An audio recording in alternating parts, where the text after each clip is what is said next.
Welcome to Alpha Wolf Capital. I'm Tim, and I want to personally thank you for stopping by. This channel is designed to help small companies, both public and private, gain exposure with potential consumers, investors, even partners. Take, for example, today's guest, Corrado DeGasperis of Comstock. This is part two of our four-part interview series. Folks, this is an unusual interview series to begin with. I want to make it very clear to everyone that after the interview that we had, the first one, there was a letter that was sent out with four parts to explain to shareholders the path forward. I had no knowledge that that letter was coming, and I had no knowledge of what was going to be in that letter. However, my thesis for this is a long term investment opportunity has not changed, and that is why we are doing part two. This is not to be taken as investment advice. I am not a certified financial planner. This is for education and entertainment purposes only. I encourage everyone to do their own due diligence. Hey, everybody, Tim from Alpha Wolf Capital coming at you with an overdue part two. But Corrado DeGasperis has been a little bit on the busy side, and I've been a little bit on the busy side myself. So, and then I had food poisoning or no virus or whatever the hell it is, and I thought I was going to die. So I'm actually pretty happy to be here right now. Same. I am too. I'm happy you're here too. So look, has anything been happening in your world at all? Yeah, early last week, I published a shareholder letter, that had, three or four pretty embedded messaging, and there was a obviously very negative immediate reaction to it, more negative than I expected, but we did expect some negative reaction to it, and been really having some incredible dialogue with our investors since then, because that one of the points in there was that we were going to have a special meeting on February 14th.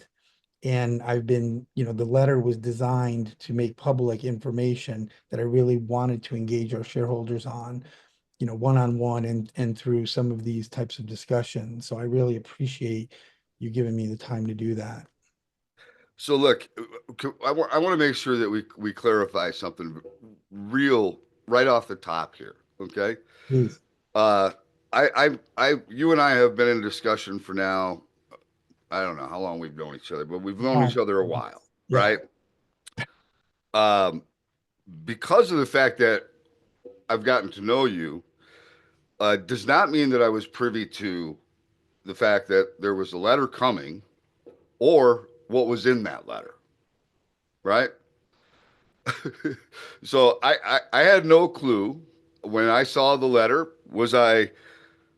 I'm not going to use the word shocked because I wasn't shocked, because I look at the company as a whole and I say, okay, where are they today? Where are they looking to go? Yeah. What do I think they need to do to achieve that goal? Right. So where the stock price was, even though it had had a nice run, didn't necessarily in my head for the size of the revolution that you're trying to create. Yeah. In my head, I thought there were going to be challenges and things that may need to be done that from the outside could look like a negative, but actually could be very, very positive and help moving the company forward. For sure. For sure. Yeah, like let me just comment right there. We spent the last 4 years taking relatively low technology readiness activities. I mean, the whole solar panel recycling concept didn't even exist 24 months ago. Okay, 4 years ago, we started into electrification product recycling. We started with lithium-ion batteries, and we pivoted into solar panels. And within 2 years, that 4-year run, we're up and running, and we're literally positioned. We're imagining now, a silver mine that never stops producing. I mean, revolutionary. And I want to say, I expect us to be the largest silver producer in America. And if we go international with this tech, I expect us to be the largest silver producer in the world. Those sound like bold statements. We can back them up with simple projections. At the same time, we acquired a waste to fuel technology.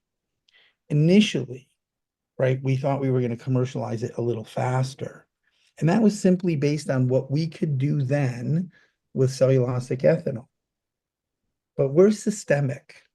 So we step back and we say, what does the whole system require to actually transform and create a new standard in oil? What does that require? What's the bottleneck? The bottleneck's feedstock. Okay. So the technology has to unblock feedstock. A little bit of feedstock, some segments and fragments of feedstock? No. Globally abundant feedstock on the scale of like petroleum reserves. Okay. This is not small thinking. And then simultaneously, we're moving that technology forward, not to, corner the market on cellulosic ethanol, but to transcend ethanol and get 100, 125, 140 gasoline gallon equivalents from the entire ton of waste wood, maximize the throughput from that wood, and simultaneously to that singular effort, build a system from feedstock to refiners. Building means building some parts of it and connecting to all the other parts of it. We want to leverage this existing massive global infrastructure. So we get to this point, but in 4 years, we deployed, $50 million. If someone said to you, I have two business plans, it's going to require $50 million, and this is going to be the result, right? A silver mine that never stops producing, an oil well that never stops producing. Holy crap, that's remarkable. To get to this point,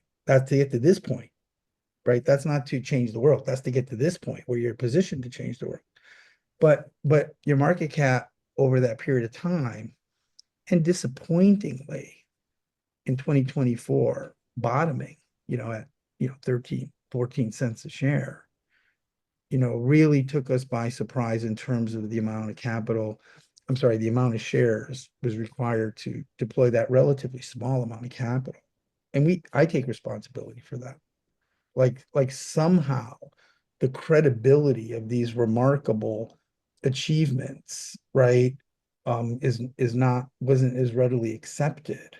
Somehow, we didn't clearly communicate, and somehow, for sure, we made mistakes in the process, right? The whole lithium ion battery startup, we would never be doing what we're doing today if we didn't start there. Okay.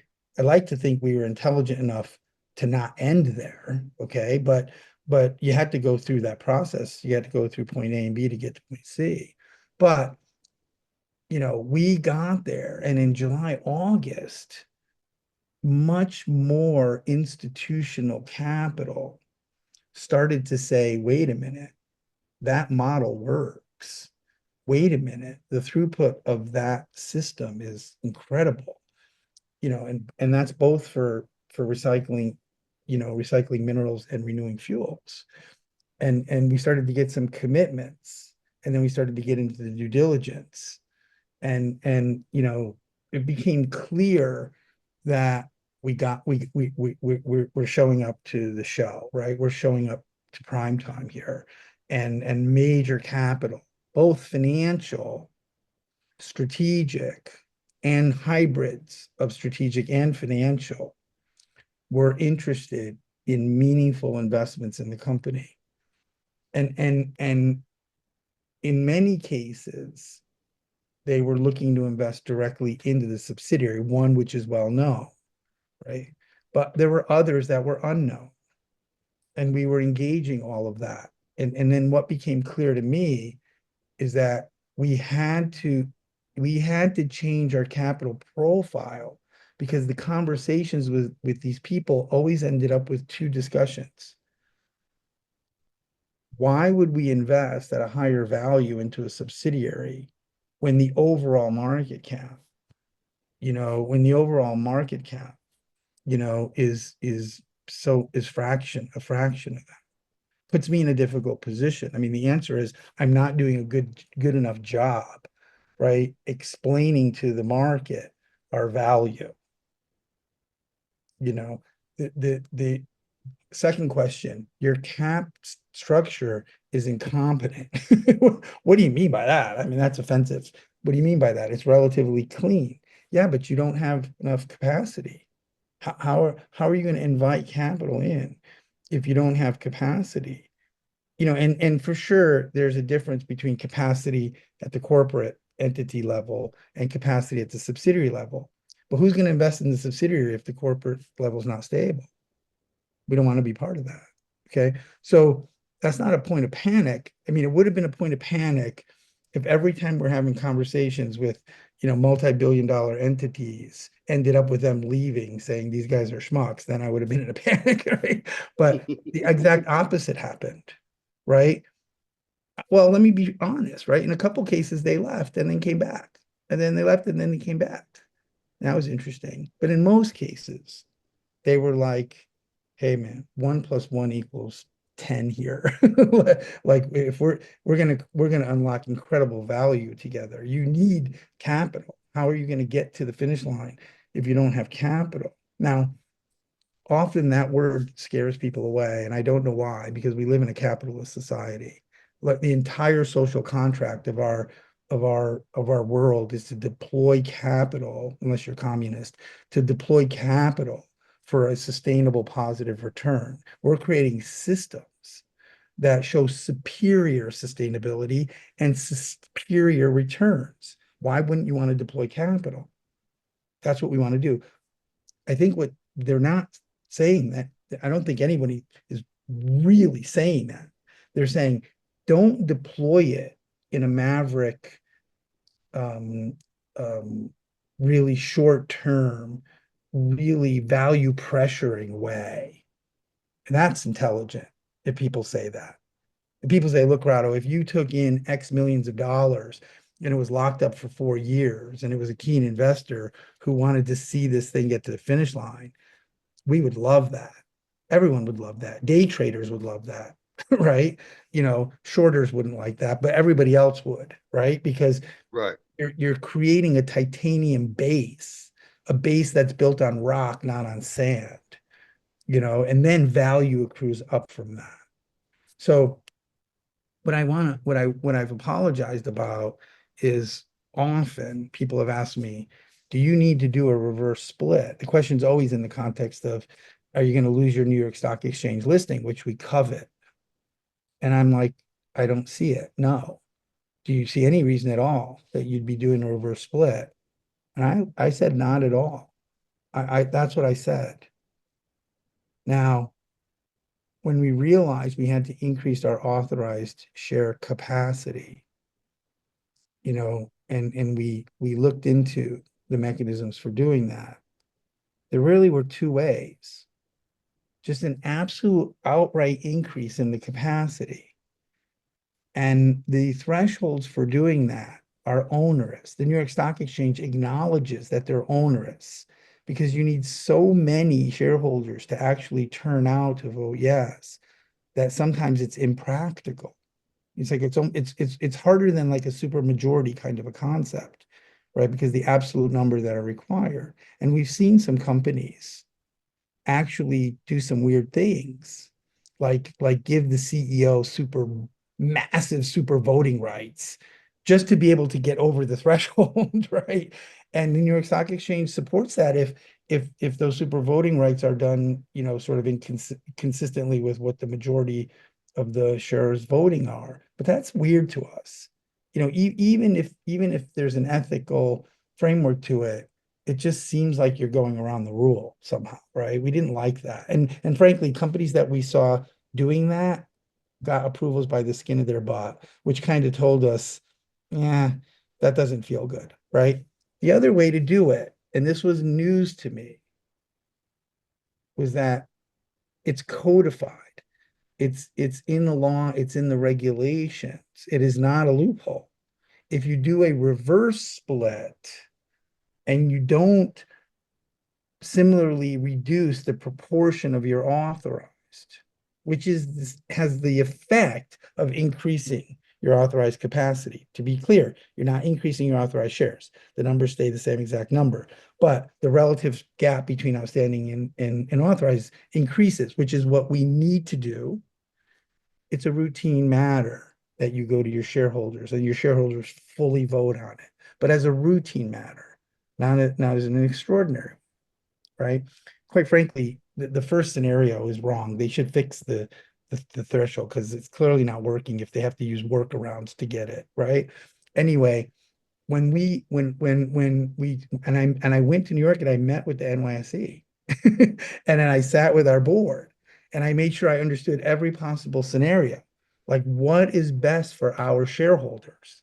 I have to ensure liquidity. I have to ensure access to the best, most value creating capital.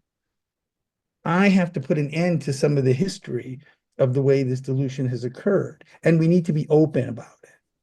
If it's same old, vote no, please, right?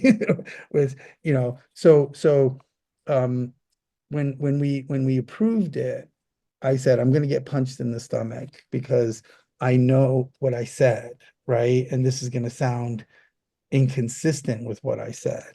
But what is consistent is doing the right thing for all of our stakeholders and doing the right thing for our company. So I don't have any apprehensions.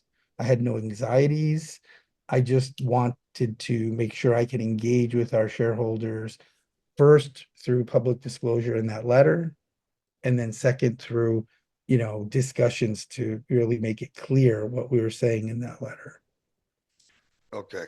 So one of the things that I want to say, and probably 90% of retail investors that have gone through a reverse split have gone through a reverse that is from a position of what I would call weakness, right?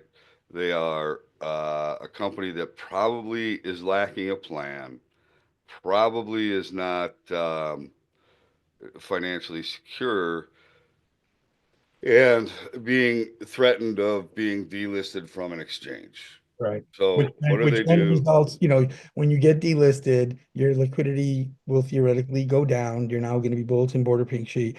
You don't even have a capital plan, but now any hope of, garnering one probably goes down the toilet too. The reason you're probably in that place is your business plan is not so kosher, right? I think if people wanted to criticize our business plan, I think they could only criticize the magnitude of the ambition of what we're trying to achieve. And if someone said, "My God, Corrado, your fuels team is going to transform, it's going to establish a new standard in oil," that's a little too much for me. I'm going to wait until next year or 2 years from now when, you're actually, pouring, pouring the fuels and, making money. And we respect that. And, we've had institutions say, we can't wait to invest in that. We know we're going to pay a hell of a lot more, but, we can't, invest in that. Or, venture capital like people who say, my gosh, we don't see opportunities like this, and certainly not in a public company scenario with this kind of market cap, right? So it's good. I think we just want to be very, very transparent, very straight with everyone as to So, the so to put my bring my point home is the bottom line is this. I don't view this, and maybe that's why. Yes, was I shocked when the letter? Not shocked. Shock's not a good word. Uh, I was surprised that the Yep. letter hit after our first interview. Timing didn't look exactly great for me. It looked like I'm walking everybody into a buzzsaw. But Yeah. I want to make it people understand I am a long-term investor. I am not a short-term trade guy. Corrado, I'm going to ask you a question. When I said I want to do the interviews with you, did I send you an email saying, look, I typically don't like interviewing a company after it's had such a what? Run up. Run up. Run up, Yeah, right? yeah, yeah. Well, And the reason I didn't want to yeah, was because, I didn't want to look like I was jumping on the bandwagon, right?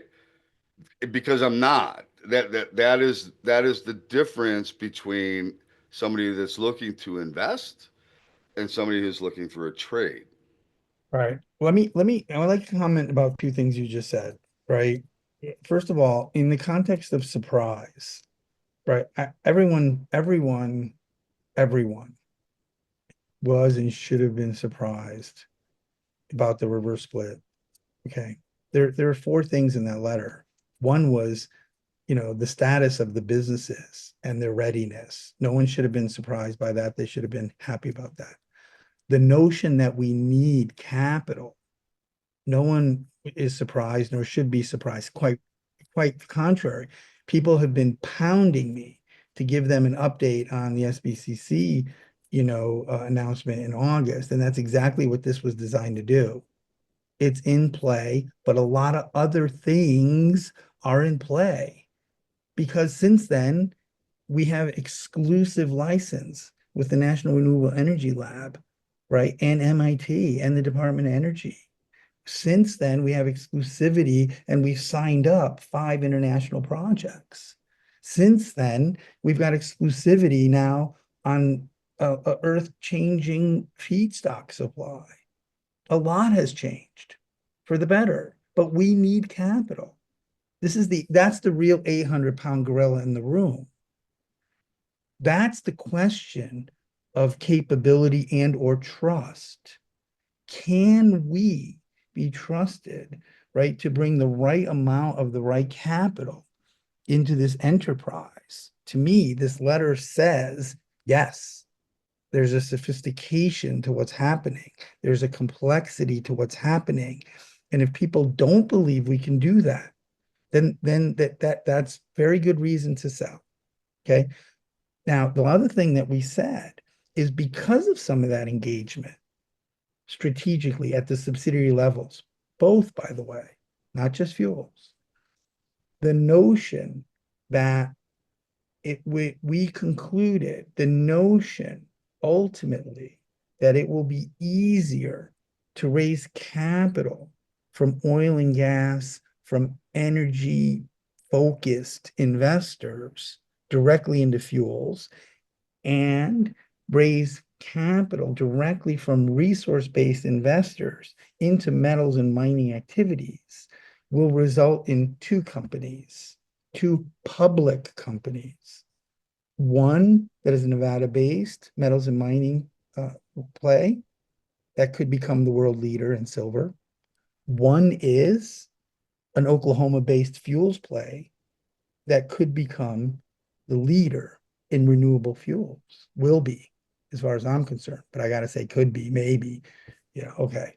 So that went over everybody's head because when you say reverse split, I might as well be what's the Charlie Brown character like wah wah wah wah wah wah wah wah. Everything I said after the word reverse split blinded to, right? Which is unfortunate, right? Because to your point, we did it with a base, we did it with a plan, we did it with a forward look, not reeling, spiraling, looking, facing a delisting. The meeting I had in New York with the NYSE group was fantastic. They were like, oh my gosh, what you guys are doing is incredible. That's not like, please don't delist me, I know it's just so out of context. But let me say one other thing. That was the point of surprise. The second thing, though, is that run up that you were talking about. When you mentioned that in our first call, I said we're just at the tip of the iceberg. And I would repeat that today if we're at $1 or $5. That's the tip of the iceberg of what's coming. And I think I said it on that interview. I invested at 40 cents. I'd invest at $2. I'd invest at $5. It's the tip of the iceberg. Unfortunately, some, and you have to assume it's because at some point the markets are how they are. But at some point, you know, the variables connect in people's mind. And some people say, holy crap, this is something incredible. And then the herd follows that right up to $1. Then he came right back down to 50 cents, like you said. We had nothing to do with any of that. We had nothing to do with any of that. But for sure, you got some brand new eyeballs here. And the next thing they hear is reverse split. That sucks. I had nothing to do with that. Right. But it exaggerated the situation. However, it also created an incredible opportunity. Incredible, because we did see a meaningful number of new shareholders show up that are still here from that run up. And it gave me the opportunity from the shareholder letter. They may have only had a superficial understanding of what we were doing. And it really allowed me to drill deep, like you and I are doing right now, into the cause of this. So you got two transformative businesses. They're ready. It's not my opinion that they're ready. Metals is recycling and producing high grades of silver, aluminum, glass. Fuels is commercializing, right? We've announced a half a dozen transactions that are all commercial. Commercial. Oklahoma is giving us $3 million. Oklahoma is rolling out the carpet for sites. Oklahoma is rolling out the carpet for feedstocks. You know, so in the Let me bring up real quick. You had a news announcement yesterday. yes, yes, two That days. seemed like a fairly meaningful news announcement to me. Yeah, I mean, it was. I don't like to exaggerate, I don't like to promote, but when you could use the word game changing, because we saw the industry, we saw the problem in this industry as feedstock. Our technology unblocked and an abundant amount of feedstock. And I want to go on record saying all other things being equal, pre-Hexus, forget Hexus just for this second, there is enough woody biomass in this world and enough waste woody biomass in this world to decarbonize mobility, full stop. There are a gazillion obstacles to go, right, to make it real. Okay, Exxon doesn't get built in a day, right? Certainly Rome didn't get built in a day. I was born south of Rome, by the way. Um, but but the woody biomass is available. It's available from slash and thinnings. It's available from residuals from lumber mills. It's available from craft lignin from pulp and paper mills. It's available from bagasse, from sugarcane mills in abundance. That's going to happen. We're on it.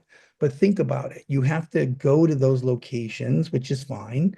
Go to Minnesota, maybe we go to Bemidji. We find 600,000 tons of residuals. We build an amazing facility there. We start making money. That's great.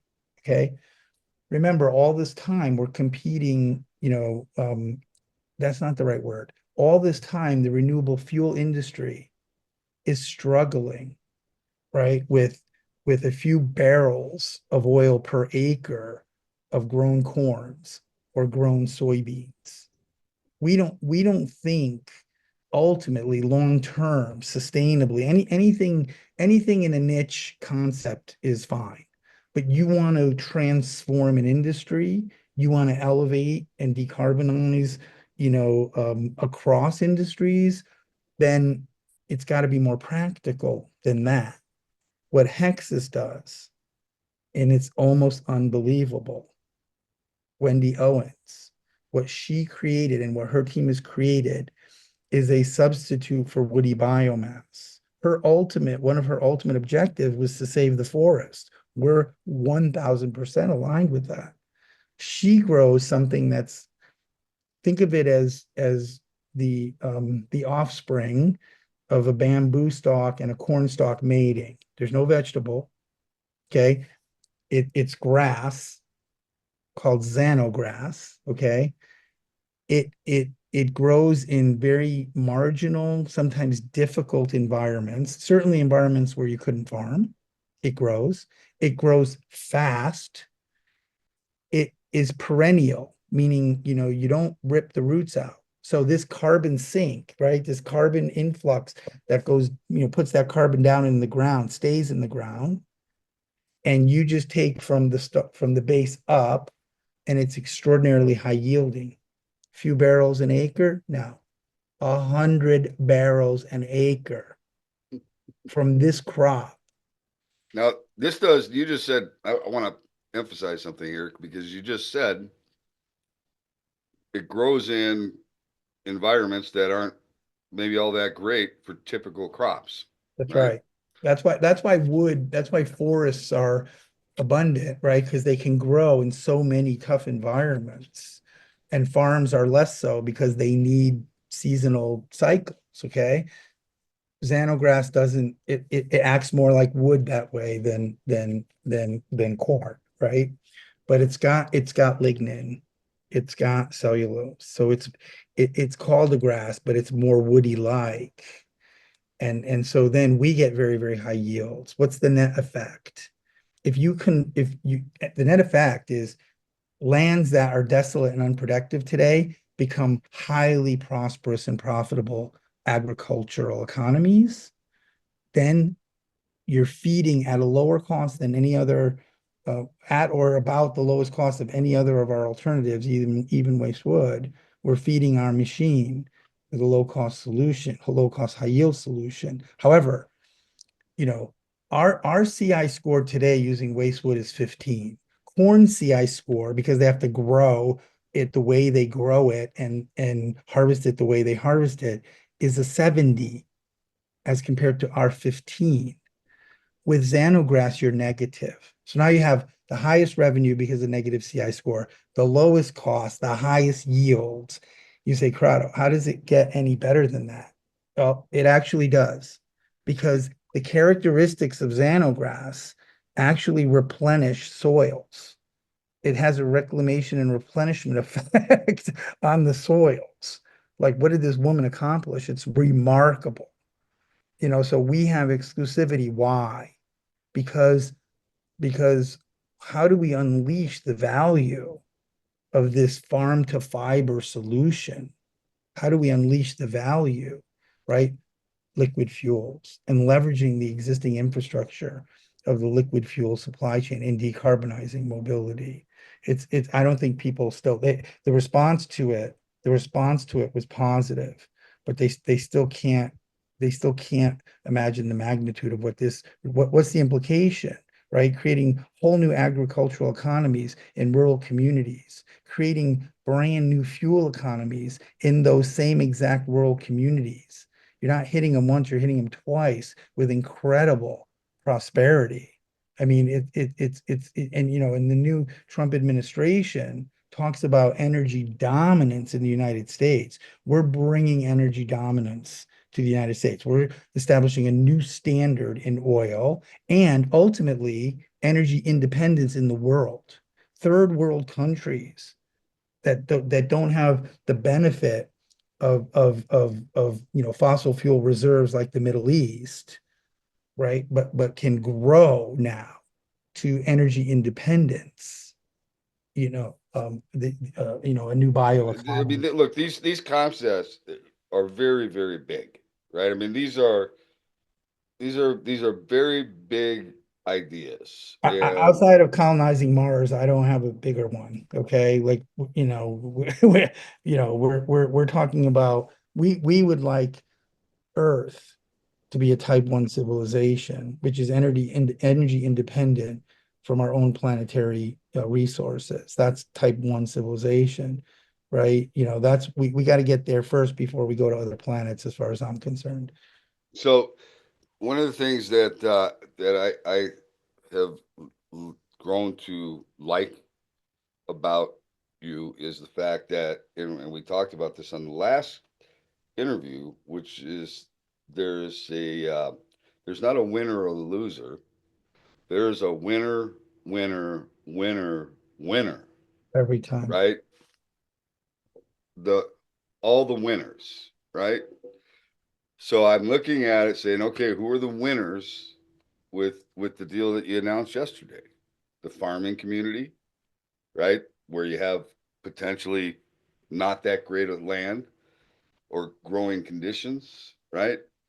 Uh, I mean, the winners are The farming community, the non-existent unproductive lands becoming productive, the existing productive lands. Do you know how much more you could make growing xenograss versus, let's say, alfalfa or some of these other really marginal crops that farmers can barely make ends meet on? And it can grow more abundantly, and it can grow with less water, and it can grow in more difficult environments. So but so you're the not farmers. gonna people are gonna be worried about food supply. It's like, okay, wait a minute, everybody gonna stop growing food so that we can just make money? No, no, no, no. Yeah, no, that's no. Well, look, there's a lot of corn that's being grown now that's not for food. Okay. So, we can replace non-food crops. We can create an agroeconomy where one doesn't exist at all. We can create bioeconomies that are fully integrated. The rural communities win, America wins, the world wins, right? We don't see a loser, and quite frankly, it's that's our philosophy. It has to be win-win. We don't do it if it's not win-win. So these solutions are not my ideas.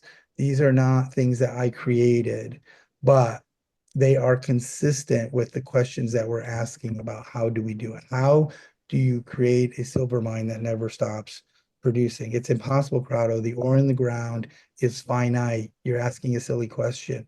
How do we create a silver mine that never stops producing?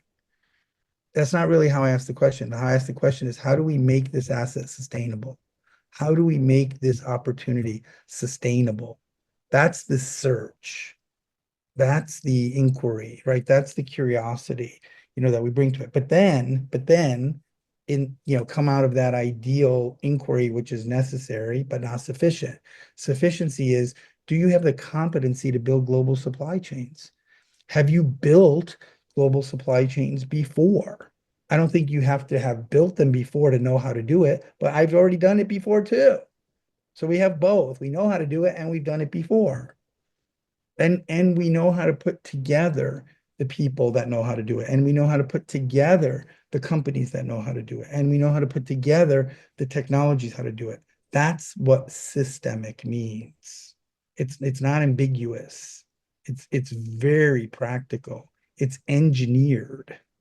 It's an engineered solution. So Tim, we couldn't be more excited about where we are. We don't have any concerns about, clearing the special meeting. And then what comes next? So what comes next? Well, what comes leading up to the special meeting is the same flow of information. Everyone's looking for the Holy Grail announcement. Hexus is kind of a Holy Grail announcement, but it's not. There's no Holy Grail announcement. Every announcement is one piece of the puzzle. Every announcement is one piece of the puzzle. One of our largest shareholders, said to me just a few weeks ago, I love the concept initially. Then I didn't see how the big picture was coming together. Then one day, after one of your announcements, I saw enough to connect the dots. Holy shit. So each announcement is a piece of the puzzle. We're not being secret about what the end game is. The end game is from farm to mobility, right? From feedstock to fuel, to burn clean, to burn net zero, to go net negative. That's what we're doing. Why haven't you showed us exactly what each piece looks like? Because we don't know. Like, we still have things to solve. But now enough has been solved, and maybe not enough yet. Maybe they're just waiting. When's that offtake agreement coming, Corrado? Like, when is the first site going to be selected? People actually have looked past that, and all they keep saying is, "Where's the money? Where's the money? Where's the money?" Okay. That those things need to be in place for the money to then come in. When you have those things, the money is not an issue. So what's beautiful is we've been talking to the money sees what we see. The money says straighten out some of your house, right? And let's keep this thing going forward. So you're going to hear pieces of the puzzle. I didn't orchestrate, hey, I want to say A, B, and C before Feb 14 and D, E, and F after Feb 14. I don't know when A, B, and C is going to, it could be F, E, A, C, B, right? But we know where the end game is, right? We can't build the first facility till all those pieces are met and the capital supports it. But it's a clear strat. You talk about, talking from strength. We lead with the technology. We lead with the commercialization. We're not an ethanol to jet technology that can bolt on to the back of ethanol facilities.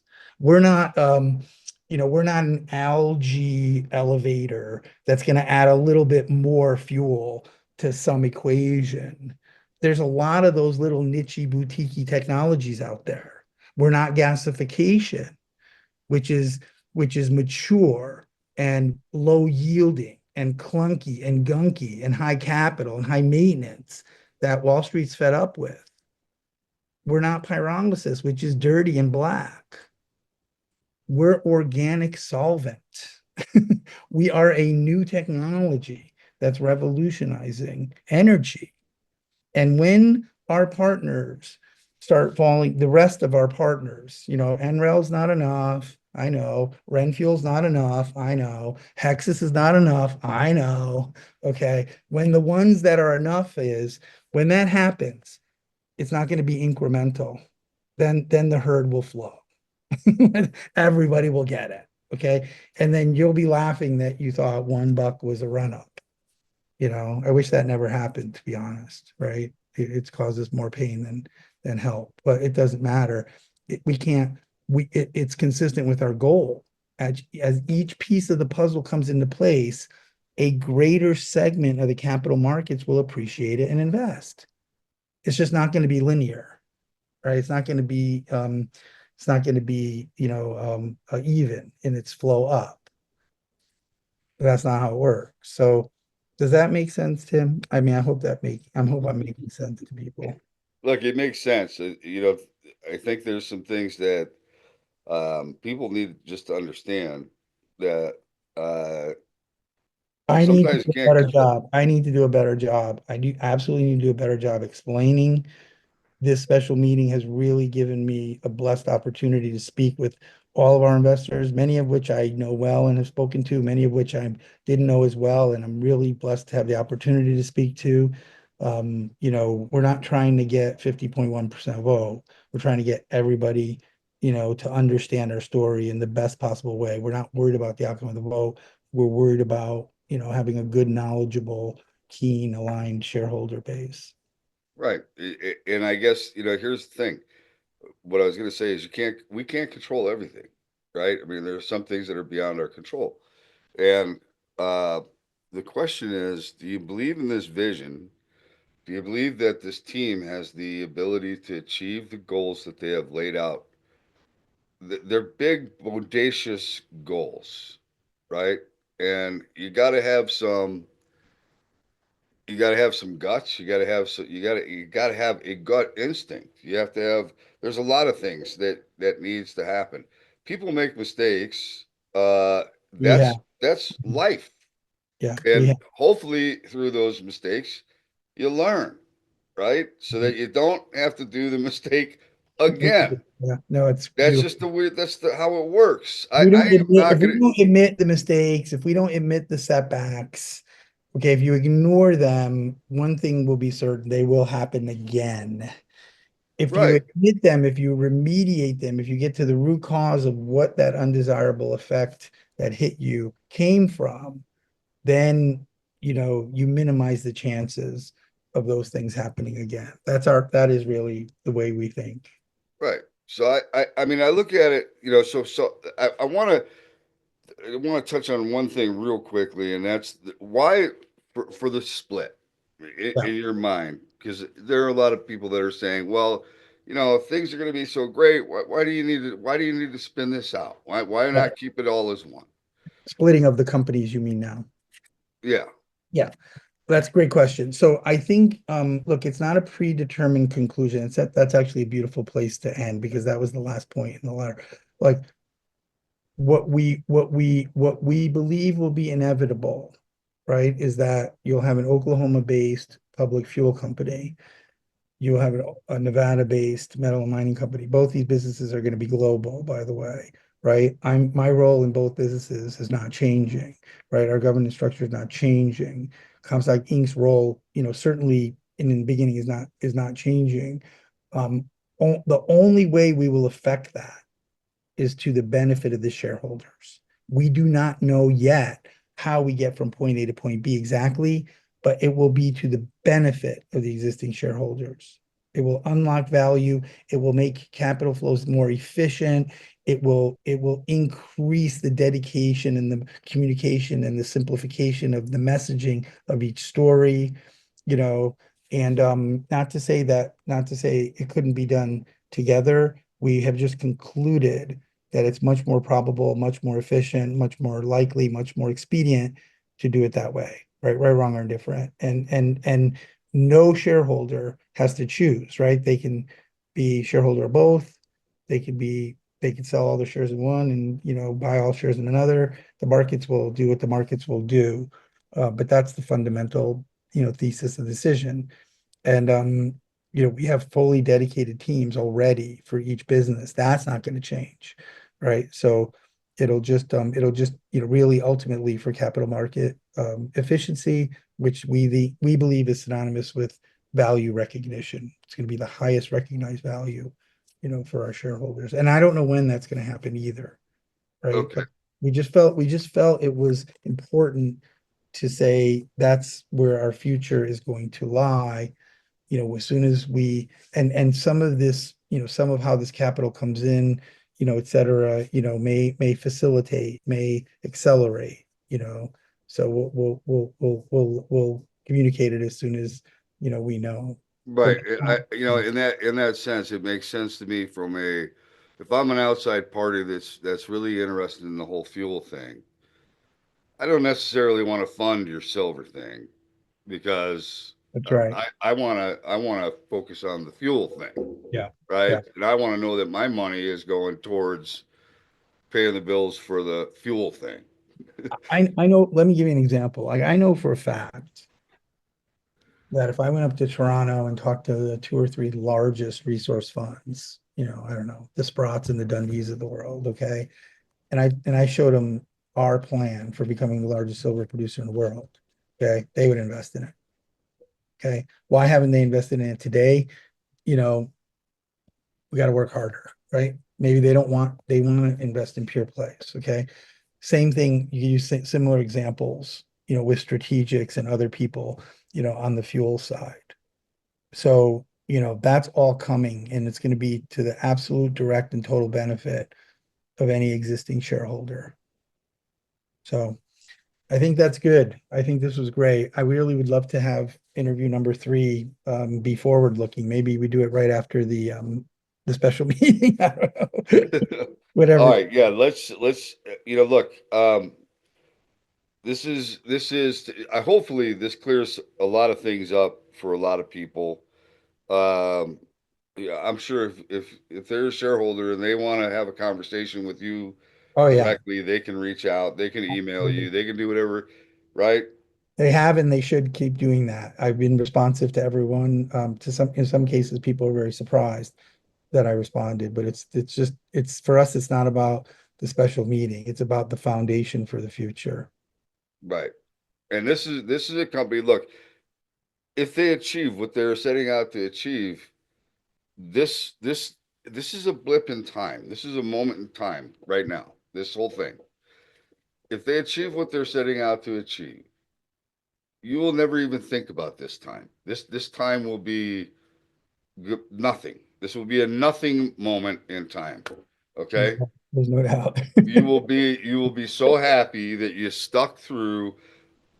Anything great is not easy to go through. I'm telling you right now, There will be it's more setbacks, hard. right? There will be more setbacks, but the leaps forward will dwarf, at this point, they will dwarf the setbacks. We're very excited about it. Right. All right. Thank you. Corrado, I want to thank you for taking the time to do this one, and we will be back with part 3. We just haven't decided when that'll happen. All My right. pleasure. Thank you, Tim. All right. Hold on one second. I'm going to turn this. Thank you for tuning in to another CEO interview here at Alpha Wolf Capital. Today we had Corrado DeGasperis, CEO of Comstock. I hope you enjoyed today's interview, and if you did, please do us a favor, give us a like, give us a share. How about smashing that subscribe button? All of those things are extremely important to us here at Alpha Wolf Capital, and we appreciate you taking the time to do that. Until next time, stay safe. Alpha Wolf Capital wishes you the very best of success.